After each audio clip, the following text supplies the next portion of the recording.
আমিরুল মুমিনিন খলিফাতুল মুসলিমিন, যে ডনের কাছে আমাদেরকে আপনি পাঠিয়েছিলেন, সে এই মর্মে ঈমান আনবে। দুইখানা শর্ত করেছে, সেই শর্তের ওপরে সে ঈমান আনবে।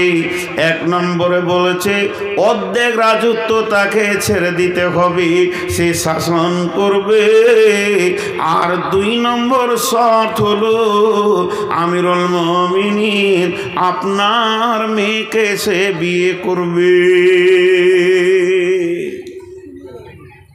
উমার বলছে তুমি কি বললে? তোমরা কিছু বলেছ? বলে বলেছে। কি বলেছ? অর্ধেক রাজত্বটা কোনো রকম বুঝিয়ে পারিয়ে, অসুবিধা হবে না, তবে বিয়েটা চয়েসের ব্যাপার আছে। হযরত উমর বলছে আমার দিলের কথা শোনো। অর্ধেক কেন?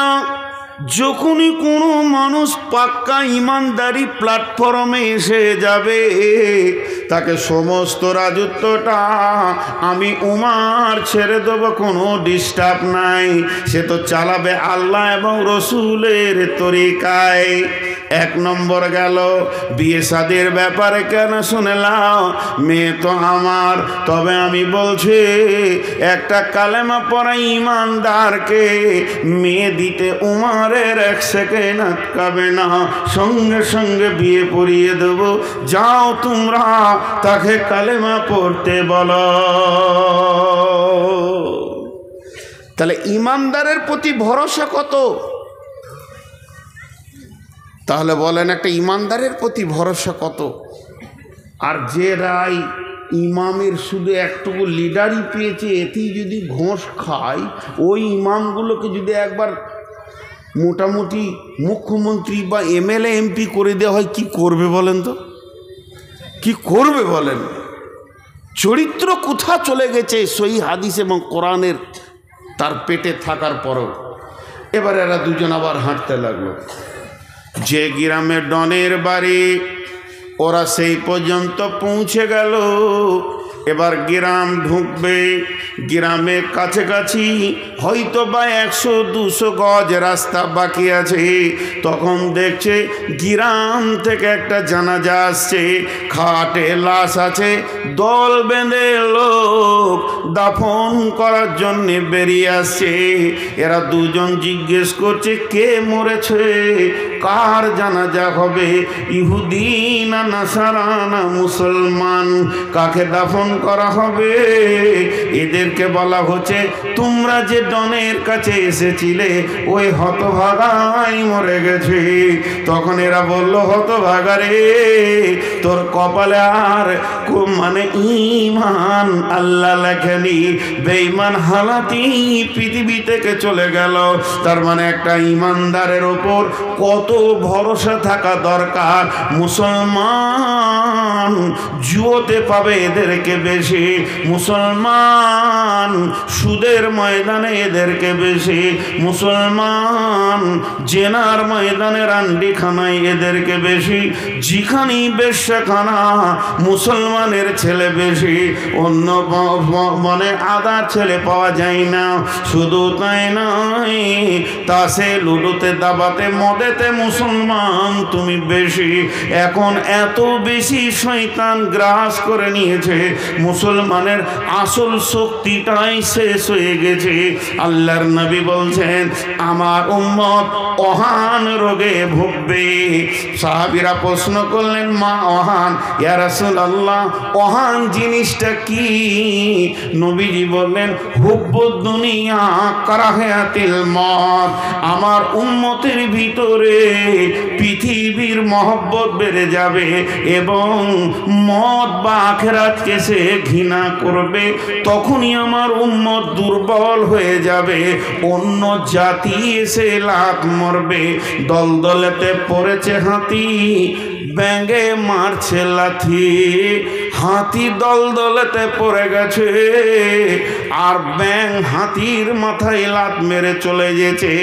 এমন মুসলমান এদের অবস্থা, এরা সবকে শেষ করে দিয়েছে।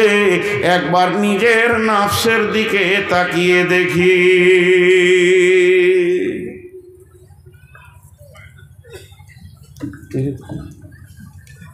কি ঘটবে শেষ কেন স্টেজে, আমি তাই চিন্তা করছি। একজনা পড়ে গেছে, একজনা কি খবর আনছে বারবার জিবরাইলের মতন। হ্যাঁ হ্যাঁ, তাই তো মনে হচ্ছে। কাজও নাই, সময়ও নাই, অবসরও নাই, খালি মনে হচ্ছে আমার বিরুদ্ধে প্ল্যান চলছে। তাহলে আমাকে বাহিনী করতে ভালো লাগবে? কারো যদি এটা মনে ঢুকে যায় যে আমার বিরুদ্ধে প্ল্যান চলছে, তার ভালো লাগবে বাহিনী করতে? আপনাদের বিরক্ত লাগছে নাকি?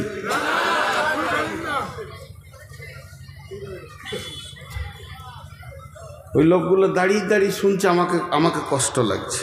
কেন কষ্ট? মহব্বতের জন্য বলছি। পায়ের নিচে বসার কিছু নাই।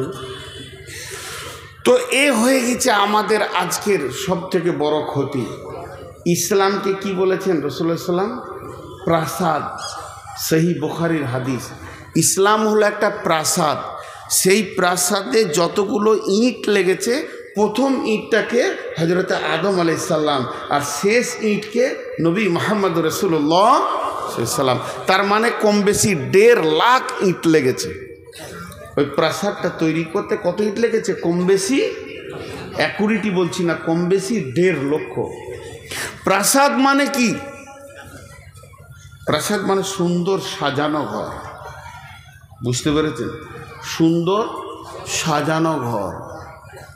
এবার ওই সাজানো ঘরে আগুন লেগেছে। জানলাতে আগুন, দরজায় আগুন, খাটে আগুন, বিছানায় আগুন, আলমারিতে আগুন, শোকেশে আগুন। আগুনটা লাগিয়েছে কে? ভারত জ্বলছে, কাশ্মীর জ্বলছে, মায়ানমার জ্বলছে, রোহিঙ্গা জ্বলছে, বাংলাদেশ জ্বলছে, পাকিস্তান জ্বলছে। ভারতের মুসলমানের থেকে বাংলাদেশের মুসলমান বেশি জ্বলছে। ওরা হলো মুনাফিক, বেশি জ্বলছে। আমরা অনেক ভালো আছি আলহামদুলিল্লাহ। জাসুস আর তাজাসুসি আর বেইমানি, যে যত তাহাজ্জুদ করে সে তত বেইমানি করে বাংলাদেশে। সপ্তাহে রোজা বাদ দেয় না, আর বেইমানিতে প্রথম সারি ধরা আছে। তো সারা বিশ্ব যেন আগুনে দাও দাও দাও দাও দাও দাও দাও দাও করে জ্বলছে। সারা বিশ্ব। শুধু মুসলমান নামে প্রাসাদ আগুন লেগেছে, অন্যটা লাগেনি। তো এই আগুনটা লাগিয়েছে কে? একজন বড় আল্লাহর ওলি বলছেন, ইস ঘর মে আগ লাগি হ্যায় ঘর হি কি চিরাগ সে। ঘরের প্রদীপই ঘর জ্বলছে, দোষ কাকে দেবেন? ঘরের প্রদীপে যদি ঘর জ্বলে, লাঠি নিয়ে কাকে খুঁজবেন? কথা বলে না, এদিকে বলছে চালান এখনো, আর আমি যেটা জিজ্ঞেস করছি তার উত্তর দিচ্ছে না। আমি একটা কথা আপনাদেরকে বলি না, বচনে বচনে বিটি হারাইল কেঁথা, ভেরলের যুদ্ধতে গেল শিয়ালের মাথা, মা বিটিতে ঝগড়া করে বটি পড়ল নাকে, তিনজনের মধ্যে দোষ দিব কাকে? বিচার করেন তো। এটা অনেকবার বলেছি, এটা বহুদিন পর আবার বললাম। এক বুড়ি বিটির বাড়ি যাচ্ছে, 1 লাখ টাকা নিয়ে ছিঁড়া কাঁথায় গটিয়ে নিয়েছে, যে খালি ওর চোপা চলছে, খালি মুখ বন্ধ নেই। আমার যা হবে হোক গা, ক্যাঁথা যেন না হারায়, আমার যেটা হবে হোক গা, ক্যাঁথা যেন না হারায়। টোটোতে উঠছে, বসছে, নৌকায় চাপতে গিয়েছে, যেই ক্যাঁথাটা নিয়ে এমনি একজন যুবক ফাম করে পকেট মার ক্যাঁথা নিয়ে মারল। দোষ কার? নিজের দোষ। চোপা না চালাতিস না যেত। জি, ভেরলের যুদ্ধতে গেল শিয়ালের মাথা, দুটো বড় বড় ষাঁড় ভেড়া ফটাস ফটাস করে মারছে, আর একটা শিয়াল খালি মুখ দিয়ে লাল পড়ছে, যেটা পড়বে ওইটা আমার, যেটা পড়বে ওইটা আমার। অনেকক্ষণ ধরে ওদের ঝগড়া চলছে। এই মনে মনে করছে ওরা নাটক করছে নাকি রে, এখনো পড়ে না কেন? কিন্তু ভেড়ার মাথা খুব শক্ত, তো পড়ে না কেন রে? তো একবার মাঝে ঢুকে টেস্ট করতে গিয়েছে, দুদিক থেকে মেরেছে, তো ওই লাশ। এই যে লাশটা পড়লো, দোষ কার? ওর নিজের দোষ। তার মানে এমএলএ নমিনেশন ফাইল চলছে, দাঁড়িয়েছে কে? ঘোষ, গুয়ো, গুপ্ত, যেগুলো অজাত,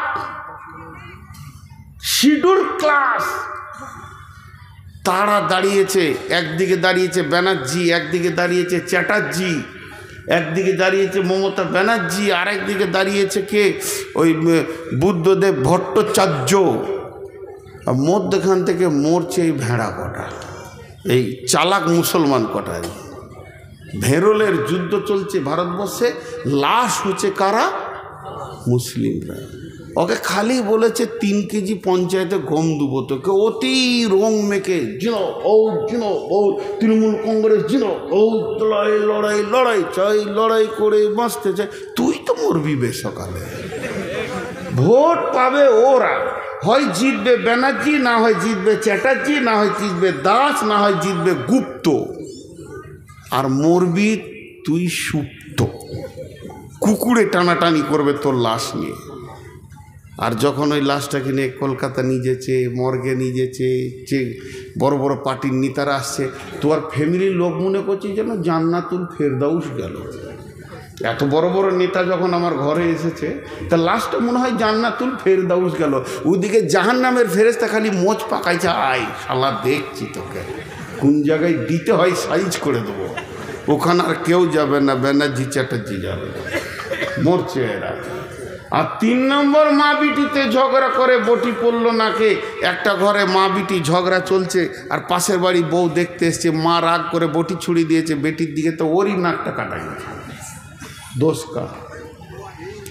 আল্লাহ তাবারাক ওয়া তাআলা বলছেন, قل إن كان آباؤكم وأبناؤكم وإخوانكم وأزواجكم وعشيرتكم وأموال اقترفتموها وتجارة تخشون كسادها ومساكن ترضونها أحب إليكم من الله ورسوله وجهاد في سبيله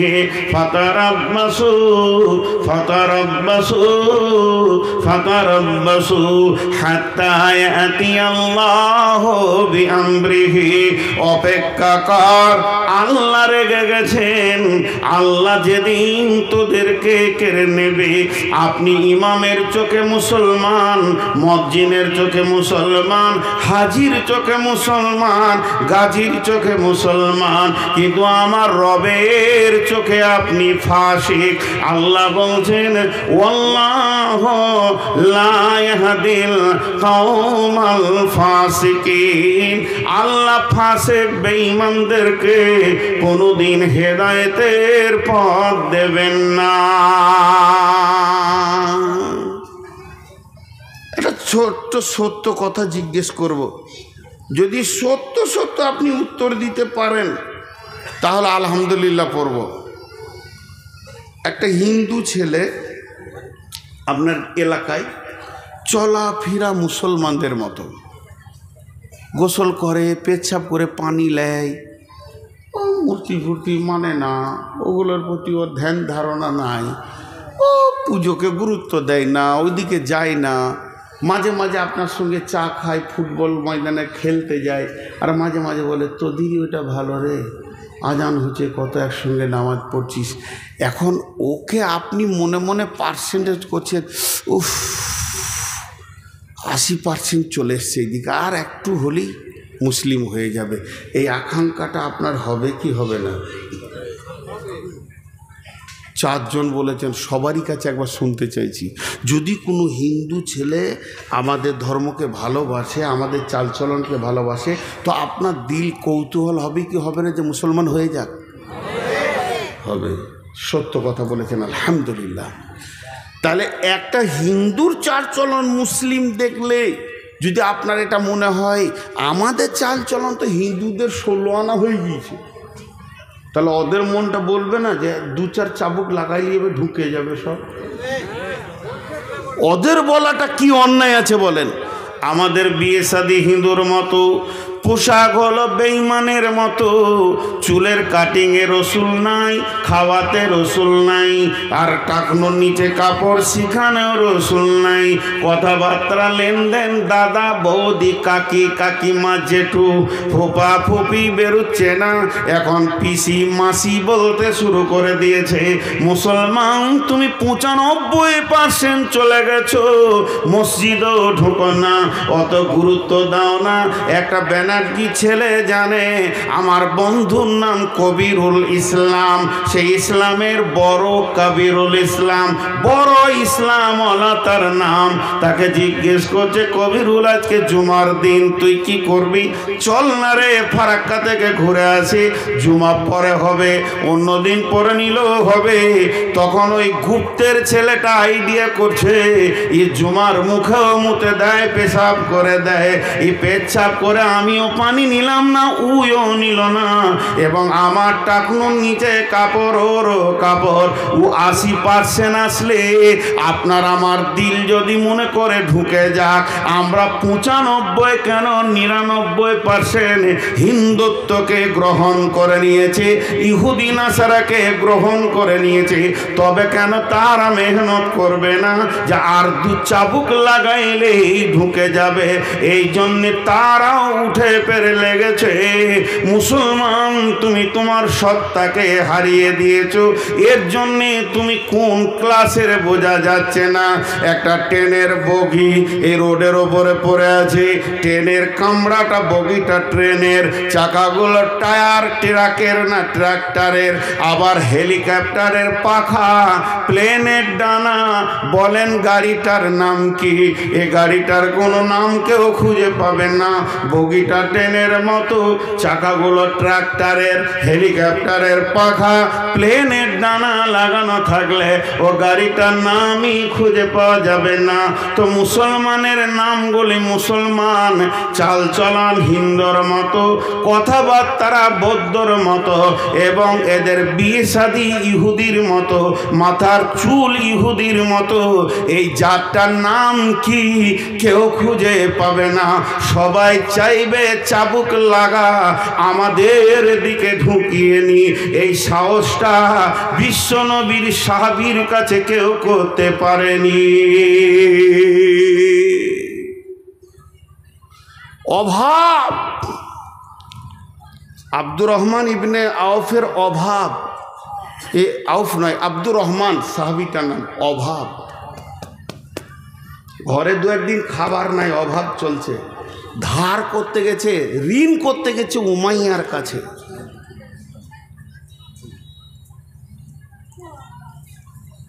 ঋণ কার কাছে করতে গেছে? উমাইয়ার কাছে।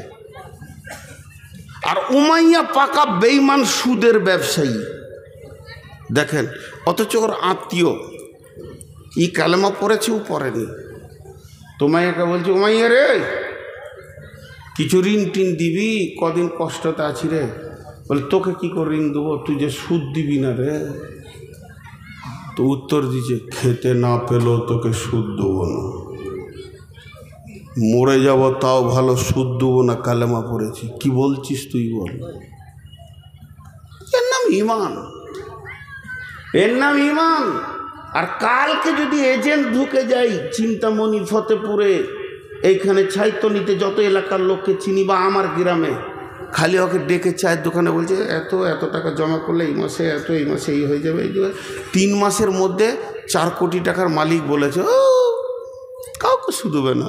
লাগেন আমার একটা নাম দিন, কী লাগবে? ছবি লাগবে, আধার কার্ড, এই আধার কার্ডে জিজ্ঞেস করুন। ঢুকে পড়লো। সাহাবীদেরকে পারেনি, পেটের অভাবও পারেনি। আজকে আমরা শেষ হয়ে গেছি, আজকে আমরা শেষ হয়ে গেছি। ফুটবল দেখেছেন? ফুটবল, লোকগুলো ফুটবল দেখে নাই গো। জালসা করতে গেলে বলে একটা করে নিয়ে যেতে হবে আর কি। ফুটবল তো বিরাট বড় গ্রাউন্ডে 11টা যুবক নেমেছে। পশ্চিম দিকে 11টা যুবক ফুটবলকে মারতে মারতে পূর্ব দিকে নিয়ে আসছে, আর পূর্ব দিকে 11টা যুবক পশ্চিম দিকে নিয়ে যাচ্ছে। কেউ ওকে গছে না, পটাশ ওই দিকে যাচ্ছে, তো ওরা পটাশ।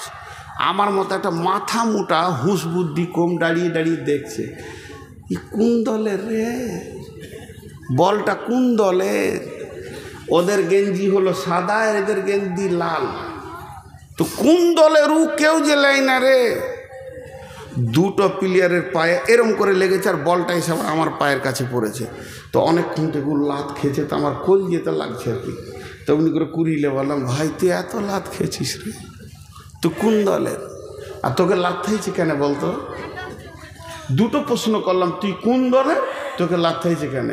ফুটবল উত্তরে বলছে, আমি কোনো দলের লয়। তো গরু চুরি করেছিলি না? তা লাত খাইছে কেন? ওই যে আমার ভিতর ফাঁকা, ওই লেগে লাত খেয়েছি। কই ইটকে মারুক তো দেখি, একটা পাথরকে মারুক তো দেখি, কত শালা হিরো আছে ওরা। আমি ফাঁকা। তো বর্তমান রাজনৈতিক ময়দানে মুসলিমরা হলো ফুটবল। কথা ঠিক না ভুল বলে? কেন? সিপিএম মেরেছে এককালে লাত। আপনারা খেয়াল করেছেন কি না, যে লোকগুলো সিপিএমে মাস্তানি করে হারাম খেয়ে হিরো হয়েছিল, ওরাই আবার তৃণমূলে হিরো। খালি কালার চেঞ্জ করেছে। সারা জীবন ওদেরকে এই করতে হবে, দিয়ে লাত খেয়েছে, এই লাত খেয়েছে, ওই লাত খেয়েছে। তা আসলে কি, ওর ভিতরটাই ফাঁকা। ভিতরে হৃদয়ে আল্লাহ থাকবে, রসুল থাকবে। সাহাবীরা ছিল পাথরের মতো অটল, হিলাইতে পারেনি। কিন্তু এরা লাত খেয়েছে, ওই জন্য শেষ হয়ে গেছে। আল্লাহ তাবারাক ওয়া তাআলা বলছেন, এতক্ষণ তো সমস্যার কথা হলো, সমাধানের মাত্র 2টি আয়াত আপনাদের সামনে তুলে ধরছি।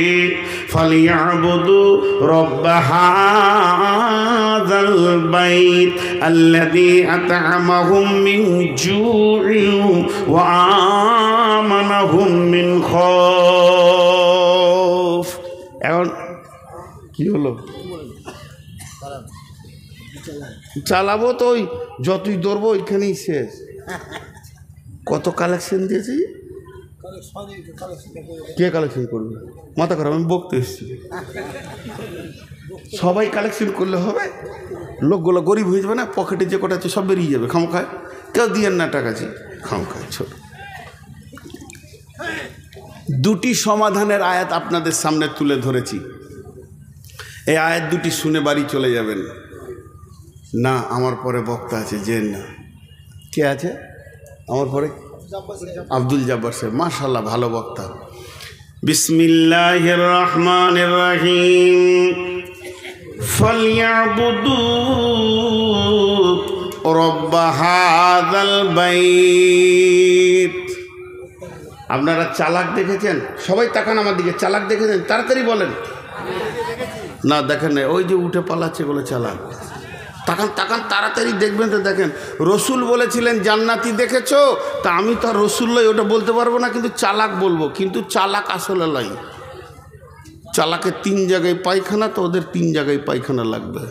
এই যে আদায়ের কথা একটু সাউন্ড ওদের কানে পড়েছে, কেটে পর কাটলে কি হবে বাপ? হয় মাদ্রাসায় দিছিলে, নাই হসপিটালে দেবে। আল্লাহ লিবে।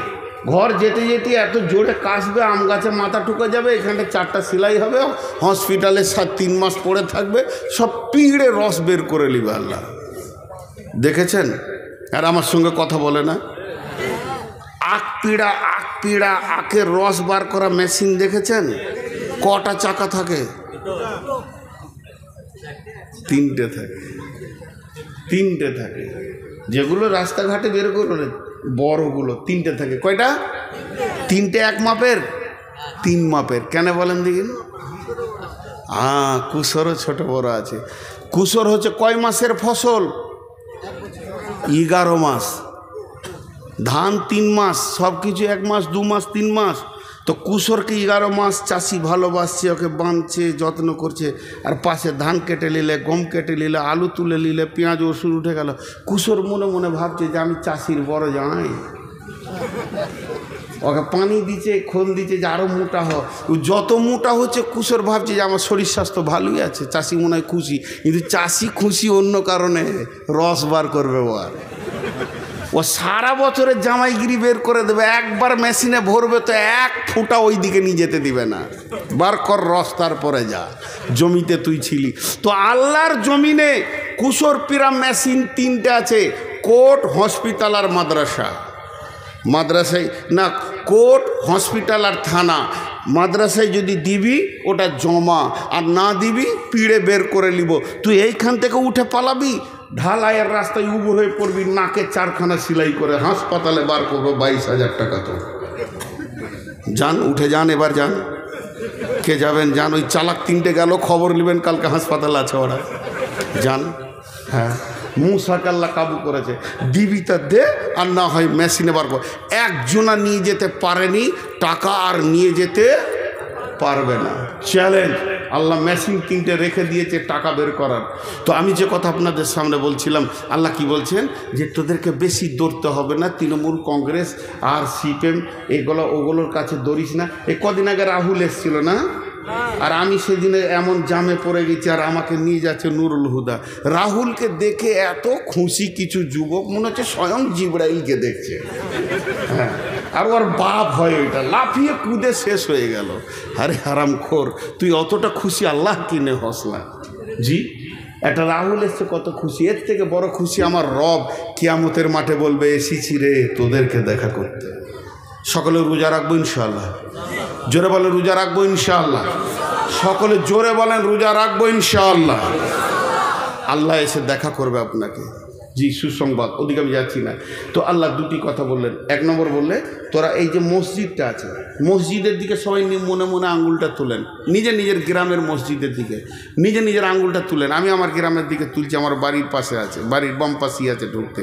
তো আল্লাহ বলছেন, ফালিয়াবুদু রাব্ব হাযাল বাইত।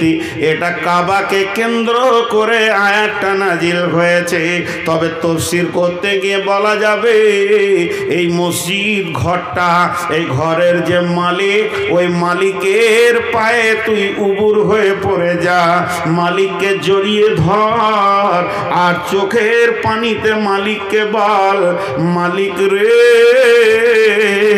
তোর দরজা ছেড়ে দিয়ে বহুত দূরে চলে গেছিলাম, খালি লাত আর লাত, আর থাপ্পড় খেয়েছি, লাঠি খেয়েছি, রুটি পাইনি। মাবুদ রে, তোর গোলাম তোর কাছে ফিরে এসেছে, তুই ক্ষমা করে দে, আর আমাদের নিরাপত্তার দায়িত্ব তুই নে। আমার কোরআন বলছেন, আল্লাযী আত'আমাহুম মিন জু'ইন ওয়া আমানাহুম মিন খাওফ। তোদের ঘরে আল্লাহ বরকতের ডালি ভরে দেবে রে, অভাব দেখতে পাবি না, রুজি তোদেরকে দেবে। আর তোদেরকে যেদিক থেকে আজাব আসুক, মারপিট আসুক না কেন, আল্লাহ নিরাপত্তার চাদর দিয়ে ঘেরে নেবে। আল্লাহ তোদেরকে নিরাপত্তা দেবে। একটি কথা, যিনি মুসলমান তিনি মুখ দিয়ে বলবেন, যিনি অন্য কোনো জাতি যদি থাকেন তা আপনি বলিয়েন না, কোরআনে একটা শব্দ ভুল আছে? তাহলে এটা কোরআন থেকে বললাম। আল্লাহ বলছে ঢুকে যা, আমার অফিসে ঢুকে যা, পঞ্চায়েত যেতে হবে না, ব্লক যেতে হবে না, দরখাস্ত দিতে হবে না, ডেপুটেশন দিতে হবে না, তোরা ঢুকে যা। হাজি ভাই একটা মসজিদ নিয়েছে, ভারতবর্ষে কয়েক লক্ষ মসজিদ আছে, কই মুসলমানরা রাগ করে সেই দিন থেকে সবাই মসজিদ ঢুকে গেল না? তো তাহলে ওদের মাথা টনক উড়ে যেত, কি করেছি রে বাবা, কি করেছি। আমি তো বলছি সব জায়গায়, ওই জাতিদের জানে শান্তি নাই, শান্তি না থাকার কারণে ওরা নিজেদের দেবদেবীকেও শান্তি দিতে পারছে না। শেষকালে রাম এসে মুসলমানদের মসজিদে জায়গা দিলেন। আমার জানটা এতদিনে ঠান্ডা হলো। যতগুলো ঠাকুর আছে সব ঢুকবে মসজিদে, যাবে কোথা, কদিন পরে মুদিও ঢুকবে, দাঁড়ান কালেমা পড়বে, এই কেবল দাড়ি ছেড়েছে। জি, অমিত শাহ শান্তি পাবে না মসজিদ ছাড়া। আল্লাহ ওদেরকে হেদায়েত দেখ, না হয় ধ্বংস করে দেখ। আমিন, আল্লাহুম্মা আমিন। আল্লাহ হয় হেদায়েত দেখ, আর না হয় ধ্বংস করে দেখ। তো শান্তির জায়গাতে তোরা চলে আয়। আল্লাহ নিজেই ডাকছে, হাইয়া আলাস সালাম হাইয়া আলাল ফালাহ। বাংলায় বলি, আয় তোরা সলাতের দিকে আয়, নামাজের জন্য আয়। আজানটা যদি বাংলা হয় তো এরকম হবে, আয় আয় তোরা নামাজের দিকে আয়। আর ফালাহ যখন বলবে এরকম হবে, আয় তোরা নিরাপত্তা, শান্তির, মুক্তির দিকে আয়। এখানে এত নিরাপত্তা আছে, শান্তি আছে, মুক্তি আছে, নিবি তো তোরা আয়। যখন মসজিদওয়ালা ডাকছে, ও চায়ের দোকানে বসে বসে বলছে, আমাদের পশ্চিমবঙ্গে যদি শান্তি নিতে হয়, এনআরসি যদি বাঁচতে হয়, মমতাকে ডেপুটেশন দিতে হবে। আমার রবের মুখে কি পড়ে যাচ্ছে দেখলেন? রবের মুখটা লজ্জিত হয়ে ফিরে যেছে। আমি আসমান জমিনের মালিক ডাকলাম নিজে থেকে, তুই বলিসনি। তারপরও আমাকে অ্যাভয়েড করে একটা নন মুসলিম মেয়ের কথা চিন্তা করছিস, সে তোদের শান্তি দেবে। আল্লাহ বলতে, শান্তি পাবি না, আমি আগুনে পেট্রোল দিব রে। শান্তির মালিক আমি আল্লাহ। এর দিকে আল্লাহ তাবারাক ওয়া তাআলা বলছেন, ইয়া আইয়ুহাল্লাযীনা আমানু, হে ঈমানদারেরা, হাল আদুল্লুকুম আলা তিজারাতিন তুনজিকুম মিন আযাবিন আলীম। তোদেরকে কি এমন একটা ব্যবসা শিখিয়ে দেব না, যে ব্যবসাটা করলে তোরা আযাবে আলীম থেকে বেঁচে যাবে? সেটা হলো কি? তুমিনুনা বিল্লাহ। এই আযাবে আলীমটা দুনিয়ার আযাব। আযাবে আলীম বলতে মরার পর জাহান্নামের আযাব, কবরে আযাব, পুলসিরাতের আযাব। তার মানে দুনিয়াতেও হিরো, আখিরাতেও হিরো হয়ে যাবে। তোদেরকে সবসময় সালাম দেওয়া হবে, অসম্মান করা হবে না। সেটা কি? প্রথম হচ্ছে তুমিনুনা বিল্লাহি, আল্লাহর উপরে কামিল ঈমান আন, আল্লাহকে জড়িয়ে ধর, আল্লাহকে আপন বানা, আল্লাহর ব্যাপারে আকীদা ঠিক কর।